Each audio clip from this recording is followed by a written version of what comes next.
welcome to my channel once more. Please subscribe and click on the notification button because your girl Mima-chi have got so much more just for you.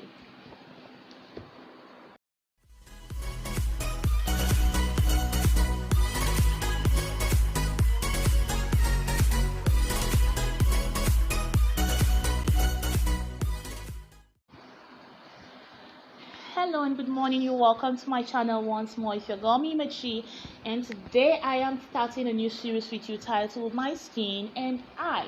Okay, so in this series we're going to be talking about different things about my skin in general and what I have done to make my skin to be better, and what you might actually be able to do, and what other people have done that also improve their skin. So today we are going to be taking a topic titled acne. Now, what is acne? Okay, generally we already know acne as pimples. A lot of people might not really connect both of them, but yeah, acne is basically pimples. Okay, and it's a skin condition whereby oil and dead skin cells are kind of trapped inside the skin, and you start having inflammations. Your skin will become tender, you get bumps and pores, and it's inflamed. Okay, you get pores that when you press it, little bit of pores comes out. There are different types of acne, but I'm not really going to go into that since I am not a dermatologist. Okay, so 5 things that might trigger acne. 5 things that might trigger acne and skin irritations on your skin. These are the things that triggered it in mine, and it might also be the reason why it's triggered in yours. Okay, so our day-to-day activities can actually affect our skin as well. We're going to start with number 1, dirt. Okay, dirt.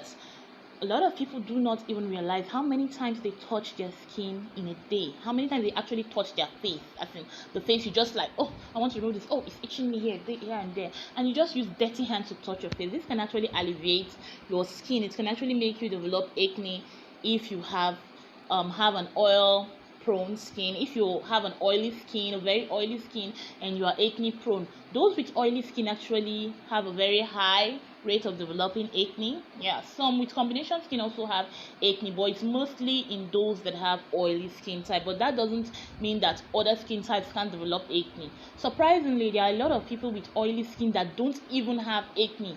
Their skin will look very smooth and nice. Okay, so this is for those that have acne.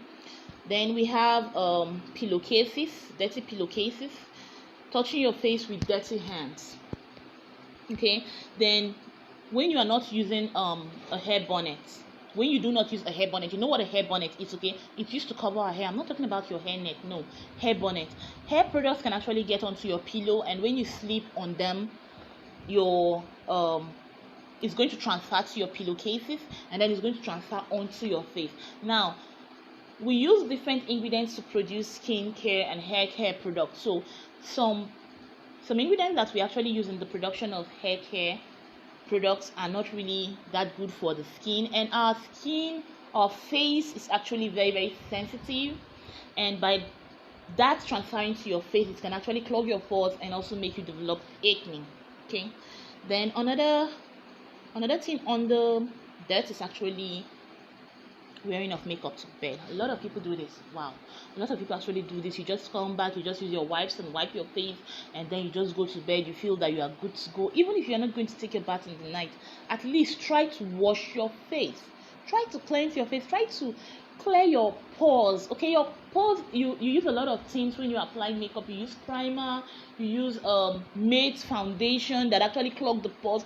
Wash your face. Wash your face. Make sure your face is actually clean. Wash your face. Okay, it's very important to know this. You need to wash your face. Then number 2 on my list here is using the wrong product. Okay, using the wrong product. A lot of people are fond of using body products on their face. That is very wrong. Okay, you need to stop. If you do that, if a soap is reading body soap, use it only on the body. If it's reading body cream, use it only on the body. Body lotion, body serum, whatever, use it just on the body. Do you understand? Face products, whenever we are formulating a facial product, we actually put into consideration that the skin on the face is actually much more sensitive than that on the body. Therefore, the ingredients which we put into the face products, they are specifically, we actually select them. We research on them and select them specifically for your face. Okay, So also, when you have an oily skin and you just go, your friend who has a dry skin got a product and that really worked on her, and then you decide that, oh, since it worked on her, you too, you go and buy that product. That product could actually be formulated for someone with a dry skin. Okay, it can actually be formulated for someone with a dry skin. We have different skin types and we have different methods of producing different skin types products.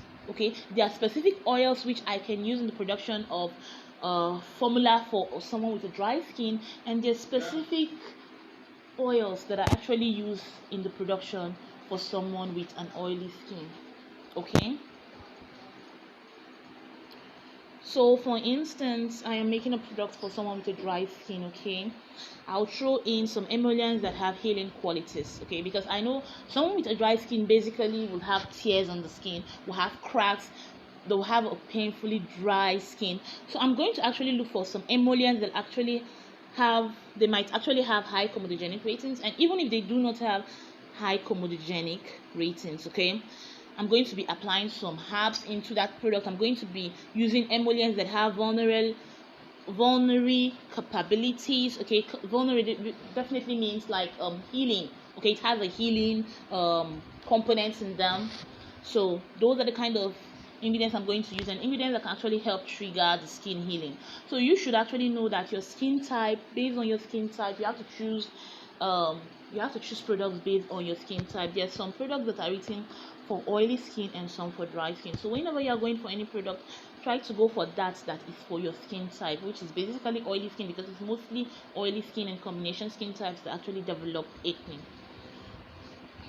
Now, number 3 reason why you might be actually having these triggers is hormones. Okay, hormones can be affected by so many things. We have pregnancy, we have menstrual cycle, and we even have change of diet. I remembered when I changed my diet to ketogenic diet. That was what year? I think that was 2017. Yeah, 2017. Okay, I changed to ketogenic diet. Now please, I am not saying ketogenic diet is bad, okay, but ketogenic diet is actually good for some people and not that great for some people.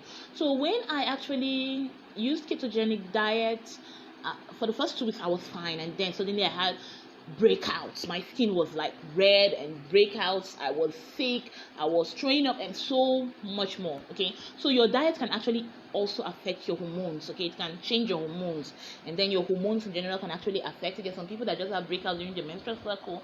That's still fine. So number 4 is stress. Yeah, stress can actually make your skin very dull. It can actually cause breakouts. It can actually you need to rest. Okay, your skin needs needs sleep. Your skin needs sleep. So stress can actually make your skin look dull, and you can actually develop breakouts according to the kind of stress, the level of stress you're going through. Then number 5, this is one mistake that a lot of people with oily skin actually make. They feel that they don't need to moisturize. Please, you need to moisturize. Your skin is oily. Your skin, even in as much as your skin is oily, your skin needs to still stay hydrated. You need to hydrate your skin. That is what a moisturizer is for. A moisturizer actually helps to hydrate your skin. Okay, it keeps your skin hydrated. You can actually have a very oily skin but have a very dehydrated skin. Yeah, that is true. You can actually have a very oily skin, but your skin can also be very dehydrated. And when your skin is very dehydrated, your skin is working overtime to produce more sebum, to make your skin oily. It's like it's just struggling. It's like an engine on its own, struggling to replace that moisture that you are losing. Okay, so you have to keep your skin moisturized. Your skin has to be moisturized so that your skin is not struggling and working overtime to be creating sebum, and it's going to be making your skin more oily but more dehydrated. Okay, so use hydrating products. Okay, moisturize your skin. That is really great for your skin. And I just tossed this in at the last minute this morning because I always take my notes. I actually had to make a list of all the things I have done and all the things I noticed that actually affected my skin. And now number 6 is not exfoliating or detoxifying your skin. Now a lot of people actually make this mistake. You have to actually exfoliate your skin, especially if you have an oily skin. At least try, even if it's once a month, it's still fine. Even if it's once a month, it's still fine. Okay, most of the things that actually cause breakouts are clogged pores, and when your pores are clogged and when your pores are actually clogged, it can actually lead to so many skin irritation. You get acne, pimples, you get rashes, you can develop different types of things, but I'm just concentrating today on acne. Okay, so you need to exfoliate, you need to actually maybe use a face mask. You can use a detoxifying face mask. Okay, you can use face scrubs, you can use deep cleansing facial washes. Okay, so I'm going to drop the next session, which you can see now. I just dropped a little recipe for you on how to make a face mask. Okay, now this face mask is a detoxifying and brightening face mask. It actually helped my skin a lot. I used it once a month before when I actually had a lot of breakouts. I had a lot of breakouts as a teenager. Okay, puberty can also cause you to have breakouts. Okay, I had a lot of breakouts growing up, and until I went into skincare about 4 years ago, before I started knowing how to take care of my skin and knowing what might actually be triggering this. And now I barely even have those, but I make sure that I use my facial mask at least once a month. Okay, it helps me detoxify my skin. It also, in fact, it gives an instant brightening effect. It's not lightening. Okay, it makes my skin bright instantly. So if my skin is looking rather dull, I just use my face mask, and then you have to leave it for like 15 to 30 minutes, and then you rinse it off with warm water. Please, gently. Okay, you just like gently rinse it off. Just splash warm water on your skin, and then gently, just like this, also exfoliating your skin gently. Please, gently. This is your face. This is not a piece of wood that you are sandpapering. It is your face. Okay, so you really need to take good care of your skin. Now, these are some of the ingredients which are included in my face mask. Don't worry, I'm going to drop the recipe below so that you can actually check it out on your own time, and you can actually make it for yourself. It's real good, but I don't know. These are what I use. I use Bentonite Clay. Okay, I use Bentonite Clay at 55.5%. I add in oat powder, and the reason why I use Bentonite Clay actually helps with oily skin. It absorbs the excess sebum and also helps in the detoxification process of my skin. Then I apply oatmeal powder. Oatmeal powder is a brightening agent. Okay, it's that thing that gives my skin a brightening agent. I add in activated charcoal, which is also a detoxifier. I add in my turmeric, which has a lot of benefits to the skin. I add in my neem powder, which is really great for acne. I add in my eucalyptus essential oil and lemon essential oil. Well, it's not compulsory you add in essential oils. Okay, I just love the scent. I love the fragrance. Anytime I make this, I keep it for up to a year. So I keep it in an airtight container. Okay, and by the time I make it, you just pour all into your blender and blend it properly, and it comes out really nice and smooth. And anytime you want to use, you can just take just a teaspoon and you're fine. Okay, just a teaspoon and you're good to go. Okay, so please don't over exfoliate. Don't use it every day. It's not an everyday product. It's meant to be used maybe twice a month, or maybe 3 times a month, or even once a month is still fine. Okay, it depends on your skin type. It depends on how stubborn your skin is. I have a very sensitive skin. In as much as I have an oily skin, I still have a very sensitive skin. Okay, so now moving. So today I'm going to show you on how to make this brightening detoxifying facial mask. Okay, so in here, this is my Bentonite Clay. I've already measured it out. In here we have our turmeric, this is our oats powder, this is our neem powder, and this is my activated charcoal. So I've already measured everything out, and here I have my essential oils. Now essential oil is actually optional, like I mentioned in my video already. So essential oils are actually optional. So this is my Bentonite Clay. I like adding in essential oils here because I actually love the fragrances and the benefits which it gives to my skin.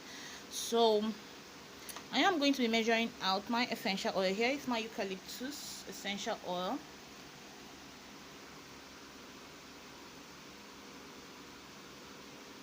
I like adding it into my I actually love adding it into my Bentonite Clay because the Bentonite Clay is going to really absorb it. And here is my lemon. Lemon actually gives a brightening effect.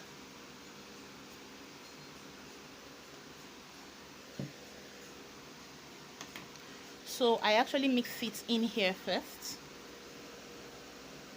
I mix it in here so the clay can actually absorb it.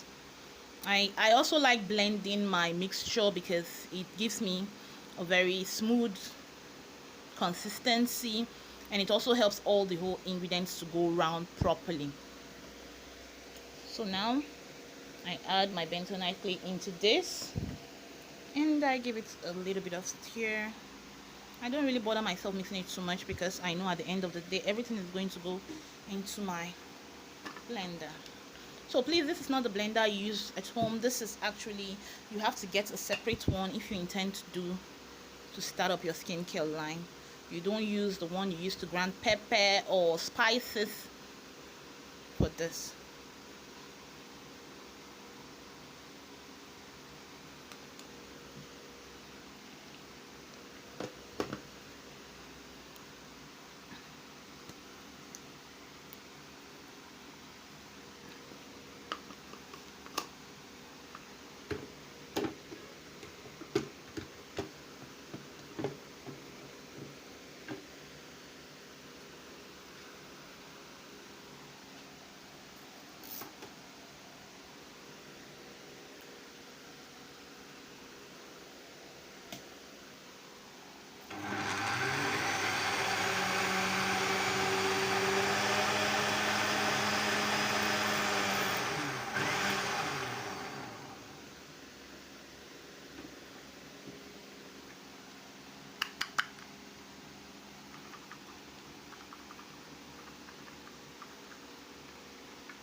So you can actually leave this for a while for all the good dust to settle down. But since I'm using my nose mask, I can actually open it instantly. Okay, so this is what it looks like. Okay, this is what it now looks like. It now has a beautiful consistency. So this now I can just measure in. This is going to be enough for me to mask my face up to 8-10 times. Okay, this that you are seeing here now is going to be enough for me to use as a facial mask for my face up to 8-10 times. So all you just need to do, you measure out 1 teaspoon into your container. Okay, when you want to use, you measure out 1 teaspoon. You can use a hydrosol, maybe rose water, maybe even hibiscus infusion. You can use chamomile tea. You can use any type of liquid like water you wish to use. Okay, then you add it in. Just measure out just a little, like let's just say like this quantity now is enough for me to use once. Okay, then I add in maybe a spoon or 2 spoons of water, and I mix it properly. Then I smear it with a brush on my face, and once I do that, I leave it for 15 to 30 minutes. Then I rinse off with warm water. So this is what I use for my face routine, my skin routine. Now this, I'm going to keep it up in I have to keep it in a very tightly sealed container because of the essential oils that I use in it, so that their power will not just evaporate and other things. So I do hope you enjoy using our face mask.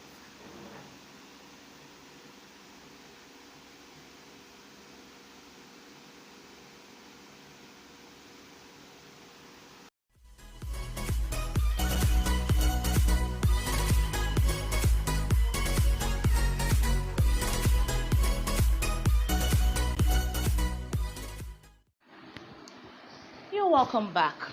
Now please don't forget to subscribe to my channel and click on the notification button. Don't forget to leave your comments below because we are doing this just for you. So now moving on to 5 ingredients to look for in your product that could actually help alleviate your acne. Okay, so these are 5 ingredients that I always look for if I decide maybe once in a while just take a break from my products. This is ingredients that I look for in any product I decide to buy, or let's just say I want to give a review on a product. These are ingredients that I usually look for in this product because of my skin type, especially when it comes to my facial wash, my facial product. I'm very careful with them. In fact, I rarely use other products on my face, but these are some ingredients that actually helped me before I went into the formulation game. Okay, so now 5 ingredients to look for when you're purchasing your products for an acne prone skin. Number one is salicylic acid. Okay, salicylic acid is also known as a beta hydroxy acid. Okay, it's referred to as BHA. It actually helps to clean out the pores. You know that acne is actually caused by clogged pores, so this actually helps to clean out your pores. Okay, and it has so many benefits. You can actually Google it up. So that is salicylic acid over there. Okay, so you can actually Google it up and check the benefits to the skin and know what it can actually do. Now please know that I am not a dermatologist. Okay, this is not a drug. I'm not telling you to go and go and buy the raw form of salicylic acid and apply on your skin. No, please. Okay, you're getting over the counter products and you just need a guide. So I'm just giving you a guideline to products that could actually help your skin. I'm not a dermatologist. If you have a severe skin condition, please go see a medical personnel. Go meet a dermatologist to actually help you out. Okay, so I am not a dermatologist and I'm not telling you to go and start buying raw salicylic acid to point to your product. Please, we formulators have a guideline that we follow. We have guidelines that we follow. We have what we do not exceed. So please, okay, do it right. Do it right. When you're getting over the counter products, these are some ingredients you might want to look out for that could actually help your skin. So number one, salicylic acid, like I mentioned. Number two, we have benzoyl peroxide. I don't know if I'm pronouncing this right, but it's actually called benzoyl peroxide. It actually helps kill the bacteria on the skin that can actually cause acne. It actually penetrates the skin deeply and yeah, it's nice on the skin. Then I'm going to be talking about some botanicals. We have tea tree.